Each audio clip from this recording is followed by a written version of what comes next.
ஓம் சாந்தி. B K. Surajbhai அவர்களின் தாரணை வகுப்பு செப்டம்பர் 11, 2024.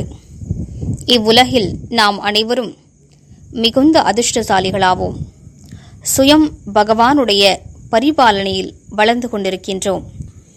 தந்தை மிகுந்த சுபபாவனைகளோடு மிகுந்த அன்போடு நம்மை வளர்த்திருக்கின்றார். பரம ஆசிரியராக முழுமையான ஞானத்தை வழங்கியிருக்கிறார். சரியான வழிகாட்டுதலை வழங்கியிருக்கிறார். நமது சத்தியத்தின் தேடலை முடியச் செய்துவிட்டார். இனி நாம் அறிய வேண்டியது என்று மீதம் ஏதும் இல்லை. சுயம் பகவானிடமிருந்து நேரடியாக நாம் கீதை ஞானத்தை கேட்டிருக்கிறோம். நாம் எத்தனை அதிர்ஷ்டசாலிகள்! மேலும் சத்குருவின் ரூபத்திலும் அவர் நமக்கு வரங்களை வழங்கியிருக்கிறார். முக்தி மற்றும் ஜீவன் முக்திக்கான பாதையை காட்டியிருக்கிறார். நமக்கு அதிகாரத்தை வழங்கியிருக்கிறார். மேலும் நம் தலை மீது தனது ஆசிர்வாத கரத்தை வைத்திருக்கிறார். யாரது சத்குருவாக சுயம் பகவானே இருப்பாரோ அவரது சத்கதி நிச்சயிக்கப்பட்டதாகும். அவர் அவசியம் உயர்ந்தவராகி விடுவார். அப்படிப்பட்ட சத்குருவினுடைய குடிநிழலும் நம் தலை மீது இருக்கிறது.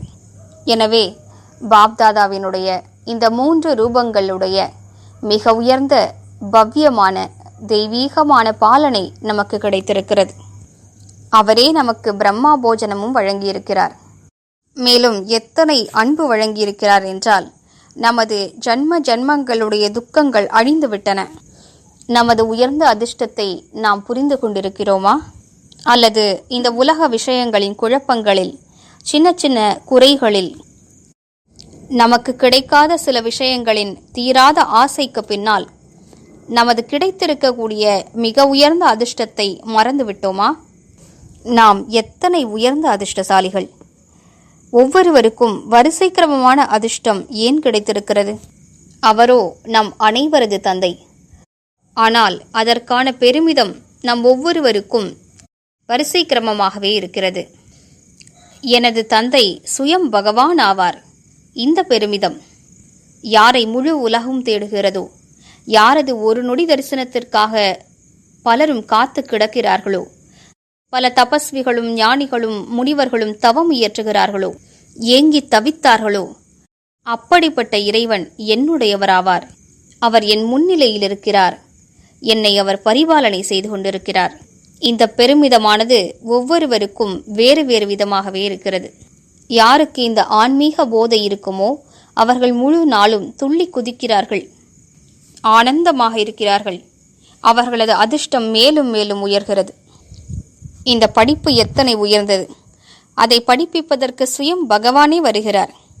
அவர் மீது நமக்கு எத்தனை மரியாதை இருக்க வேண்டும்! அவருக்காக பலியாக வேண்டும்.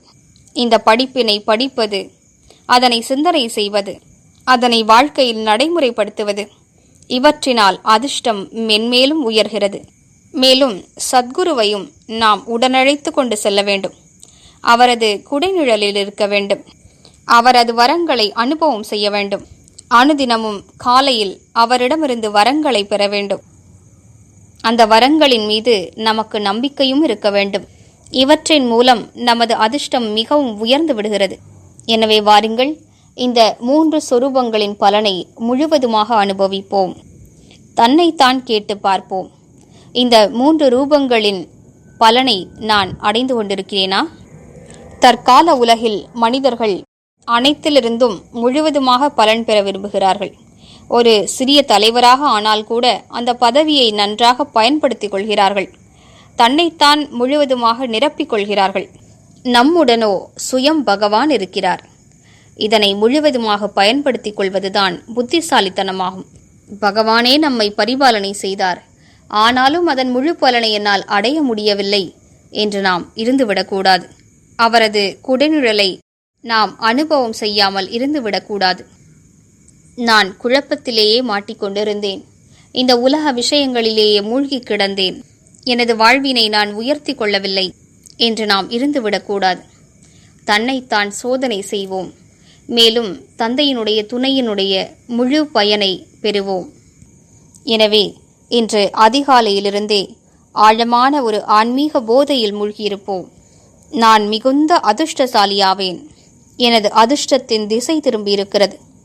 சுயம் அதிர்ஷ்டத்தை உருவாக்குபவரே வந்து எனது அதிர்ஷ்ட ரேகையை வரைந்து கொண்டிருக்கிறார்.